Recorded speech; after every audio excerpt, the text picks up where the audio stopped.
Kembali di Era Entertainment, selalu kembali di Joran Fest Playlist. Seperti biasa, hari ini kita akan melanjutkan review saham part yang ke-554. Namun sebelumnya, bagi teman-teman yang mungkin belum subscribe channel YouTube ini, sekali lagi jangan lupa tekan tombol subscribe, nyalakan lonceng notifikasinya, agar teman-teman tidak ketinggalan informasi-informasi terbaru dari channel ini. Di part yang ke-554 kali ini, kita akan kembali mereview ada 6 saham, di mana saham BIPP, Wood, SIM, CPRO, LPKR, dan saham milik BRIS. Namun sebelum melanjutkan untuk mereview ke-6 saham tersebut, seperti biasa kita akan meng-highlight dulu pergerakan dari indeks harga saham gabungan kita, di mana indeks hari ini ditutup melemah 0,12% di level 7188. Indeks sempat terjerembab di level 7134, namun bisa berhasil rebound di level 7188 walaupun tidak sempat closing hijau. Hari ini indeks tercatat memiliki transaksi di level 13 triliun dengan 202 saham naik, 334 saham turun, dan ada 155 saham yang bergerak stagnan. Hari ini asing jual cukup besar, ada net foreign sale di sana di seluruh market senilai 911 miliar rupiah. Cukup banyak, walaupun kalau kita tarik dalam satu bulan ya masih di puluhan, masih di angka 7 triliun ya, masih di 7,3 triliun. Masih banyak, tapi seperti yang saya bilang kemarin, hati-hati kalau dia tidak mampu melewati level 7.200-an itu, maka ada peluang dia akan turun, dan tentu itu yang harus teman-teman terus bisa untuk antisipasi atau diwaspadai. Saham pertama yang akan kita review kali ini adalah saham milik BIPP ya, di mana saham milik PT Buana Tala Indah Permai Tbk. Ada yang request katanya kinerja keuangannya bagus, beberapa sektor properti juga sudah naik. Apakah BIPP ini juga ikut bergerak naik? Tidak ada yang tahu pastinya, tapi kalau memang kinerjanya bagus, maka nilai atau harga saham itu biasanya akan mengikuti valuasinya. Jadi tergantung kita mau menilai seperti apa. Tapi kalau dari kondisi saat ini, dari chart saat ini, closing dia tadi di minus 1,85% di harga 53, dan punya support kuat ya 5152, support abadi di 50. Jadi ini sudah cukup dekat, hati-hati. Selama dia ada di atas 51 52, tentu BPP ini masih mencoba untuk menyiapkan tenaga untuk naik.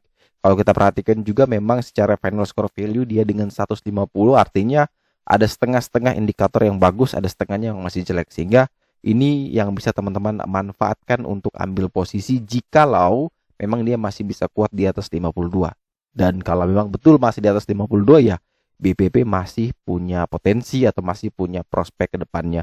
Tapi kalau ternyata turun di bawah 52, 51 ya dia akan masuk ke dalam zona abadi, yaitu tidur di 50 lagi. Jadi ini sangat tricky kalau kita tidak waspada ya, bisa terjebak ya dalam saham-saham tidur. Tapi kalau kita pintar, kalau memang ternyata dia tidak mampu bertahan ya kita bisa cut loss dulu. Karena tentu ini resikonya memang tidak mungkin rugi banyak, tapi kesempatan kita untuk bisa mungkin beli saham lain yang punya potensi akan menjadi hilang. Ada loss opportunity di sana kalau memang kita nyangkut di 50. Jadi hati-hati terus. 52 ini RPK bisa kita pakai sebagai acuan support saat ini. Kalau dia masih kuat di atas 52, maka tentu masih ada peluang BPP bisa terus melanjutkan kenaikannya. Kita bergeser ke 5 saham pilihan saya pribadi. Mulai saya ambil dari beberapa screener, dekat support dengan bullish divergent, kemudian dengan JC score yang bagus. Itu beberapa saham yang saya pilih. Wood ya, ini masuk dalam screener tersebut, di mana saham milik PT Integra Indokabin Tbk dalam perdagangan hari ini tutup melemah 2,8% di level 520. Wood sendiri closing tepat ya berada di SPK-nya, support paling kuat di 520, dan tentu final score value dia adalah 75. Artinya semua indikator menunjukkan bagus, dan kalau dia masih bisa kuat di atas 520 atau sama dengan 520, maka ini masih menarik ya, risk rewardnya menarik. Jadi kalau teman-teman yang ingin membeli ya 520, 525 bisa menjadi acuan. Cut loss di bawah 500, target kenaikan menuju ke 585. Sekali lagi, reason to buy kita adalah support di 520. Jadi kalau memang dia masih bisa kuat bertahan di 520, maka boleh beli dengan target kenaikan ke 585 dan cut loss di bawah 500. Selanjutnya kita bergeser ke saham milik Salim Ivo Mas Pratama dengan kode emiten SIM, di mana dalam perdagangan hari ini saham SIM ditutup turun ya, minus 1,8% di level 436. Saham SIM sendiri muncul atau terdeteksi adanya bullish divergence di sana. Hari ini sudah mulai munculnya ada perlawanan, ada lower shadow di sana. Namun memang masih jauh dari level resist dia terdekat di 452. Tentu closingnya di 436, resist di 452. Kalau saya pribadi ya menunggu konfirmasi dia naik lagi di atas 452 baru meyakinkan saya untuk entry. Jadi kalau teman-teman yang ingin membeli ya 452 silakan buy on breakout di sana dengan target ke 476. Tapi selama dia masih belum breakout dari 452, lebih bagus kita wait and see terlebih dahulu. Lagi pula secara final score value dia juga masih 25. Artinya hanya satu indikator yang menunjukkan sinyal bagus yaitu RSI. Selebihnya jelek ya. BDM cuma 5 juga, jadi masih terlihat jelek. Selanjutnya setelah SIM kita ada saham milik CPRO.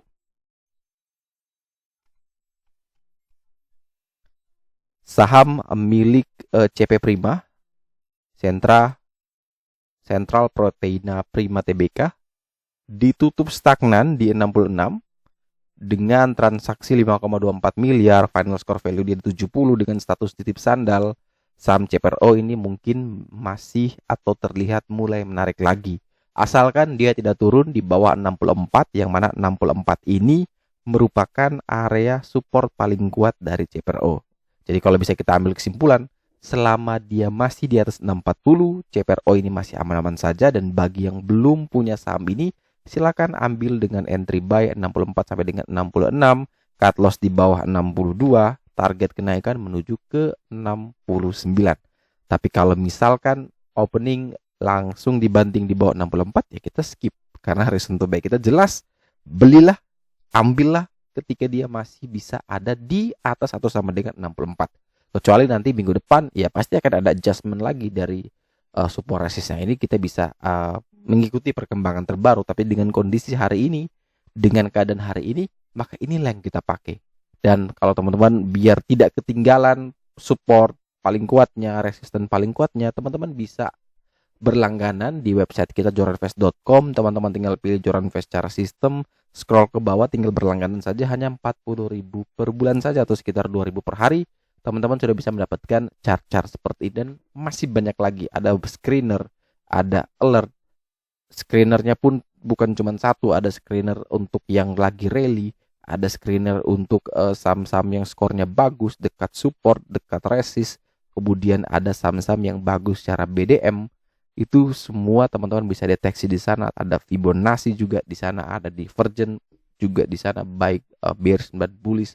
Itu semua kita siapkan di sana. Nanti ada juga beberapa screener lagi yang kita tambahkan terus, akan kita lengkapi terus untuk mempermudah teman-teman dalam menganalisa. Jadi bagi yang mungkin sedang sibuk kerjaan kantoran, mungkin teman-teman ibu rumah tangga atau mahasiswa yang sibuk kuliah tapi tidak sempat untuk menggambar garis, tidak sempat untuk membuat analisa, maka teman-teman tinggal mengakses ini saja, langsung teman-teman bisa mengambil keputusan, bisa mengambil kesimpulan, oke, ini saya beli ini, oke, ini saya akan buy ini, di mana level berapa harus beli, cut loss, TP, itu semua akan terekam di sini. Jadi teman-teman bisa menghemat banyak waktu tapi tidak juga mengeluarkan banyak uang untuk investasi. Di sini cuma 40.000 per bulan. Jadi kalau sekali teman-teman cuan lebih dari itu kan itu sudah bisa menutup ya, daripada teman-teman harus ke yang lain yang ratusan ribu. Itu kan bagi saya pribadi teman-teman harus bisa menyeimbangi juga dengan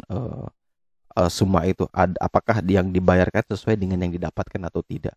Jadi ini memang murni untuk chart ini memang saya buat untuk membantu. Biaya itu hanya untuk membackup cost yang terjadi, akan ada biaya hosting, biaya pengelolaan, maintenance, semua itu besar juga setiap bulan. Bahkan nombok ya, saya harus nombok, tapi tidak masalah sampai kapan saya bisa menombok, tapi setidaknya ini bisa membantu teman-teman dalam menganalisa. Semoga CCS ini bisa bertahan lama, dan itu tentu butuh support dari teman-teman. Jadi ada pun yang sudah berlangganan tidak saya tagih-tagih juga ini. Kadang saya 3 bulan 4 bulan baru tagih gitu. Bayar. Itu karena apa? Karena memang tujuannya bukan semata-mata untuk mencari keuntungan, tapi memang kalau bisa semua orang itu dipermudah, semua orang itu jangan dipersulit, semua harus punya akses yang sama biar kita sama-sama bisa mendapatkan istilahnya apa ya, peluang atau kesempatan di market tanpa harus mengorbankan pekerjaan kita yang lagi kita jalankan saat ini. Itu mungkin tujuannya. Jadi kalau teman-teman yang mau daftar silakan ke website tadi. Selanjutnya kita ada di LPKR. Saham selanjutnya adalah saham LPKR Lipo Karawaci. Di mana saham LPKR setelah beberapa hari ini dibanting ya, atau rally, dibanting, sampailah dia pada level dekat support paling kuat di 102. Closing di 105 stagnan, dan tentu ini sudah bisa menjadi area yang menarik sebetulnya. Selama dia masih ada di atas 102, maka LPKR ini masih aman, masih menarik. Dan kalau teman-teman ingin membeli, maka 102 sampai dengan 104 itu bisa menjadi area beli yang menarik, bisa cut loss di bawah harga 100 dengan target menuju ke 118. Walaupun secara final score value nilai atau skor dari LPKR ini masih 35 dengan status ignore atau kita masih mengabaikan, tapi teman-teman masih boleh bisa melirik karena kalau dia masih ada di atas 102 maka LPKR masih aman. Jadi kalau turun di bawah itu baru kita lepas atau skip atau kita cut loss kalau sudah terlanjur beli.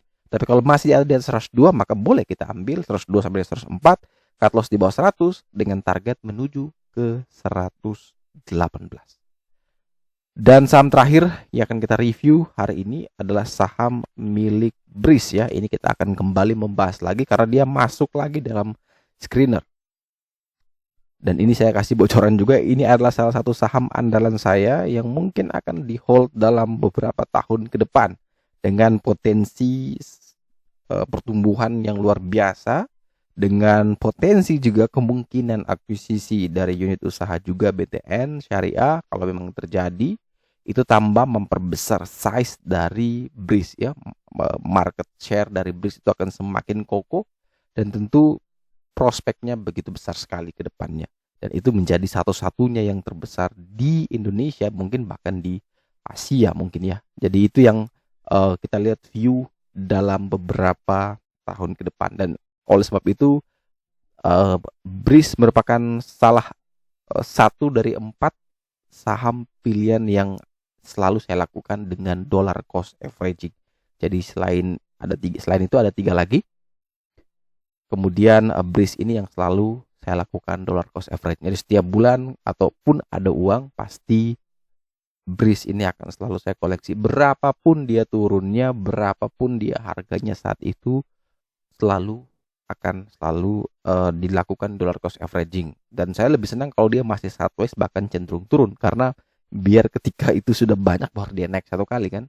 Jadi kalau teman-teman yang mau dollar cost averaging ya strateginya seperti itu. Jadi tidak peduli harganya, yang penting adalah view jangka panjang yang kita pakai. Tapi kalau di kondisi saat ini kita lihat dengan teknikal, kita mau trading untuk mengambil keuntungan sesaat, keuntungan singkat, ya tentu kita lihat bahwa close hari ini Breeze itu di 0,98, turun 0,98 di harga 15.15. Sedangkan SPK itu di 15.25. Artinya harga saat ini berada di bawah SPK, yang mana SPK ini adalah support paling kuat, sekarang menjadi resisten paling kuat. Jika teman-teman ingin membeli, maka menunggu Breeze ini breakout dulu dari 15.25. Selama Breeze tidak mampu melewati 15.25, ya lebih bagus kita jangan dulu ambil. Belilah kalau Breeze bisa lewat dari 15.25 dengan target ke 16.45. Itu untuk update sekarang. Kalau teman-teman nonton yang sebelum-sebelumnya mungkin berbeda ya, support dan resistance. Tapi kalau kondisi hari ini, teman-teman bisa update dengan kondisi saat ini. Tapi kalau yang sudah terlanjur beli dengan yang sebelumnya, silakan ikut reason to buy yang sebelumnya. Jadi tidak perlu terpengaruh, tetap berpegang pada reason to buy kapan teman-teman mengambil atau mengeksekusi posisi tersebut. Oke, sekian dulu review saham part yang ke-554 hari ini. Terima kasih bagi teman-teman yang telah setia menonton. Sekali lagi jangan lupa like, comment, dan subscribe. Bantu share juga agar semua informasi yang ada dalam video ini berguna, bermanfaat, dan tentunya bisa menjadi panduan trading di keesokan harinya. Sekali lagi terima kasih banyak. Sampai jumpa dan semoga membantu.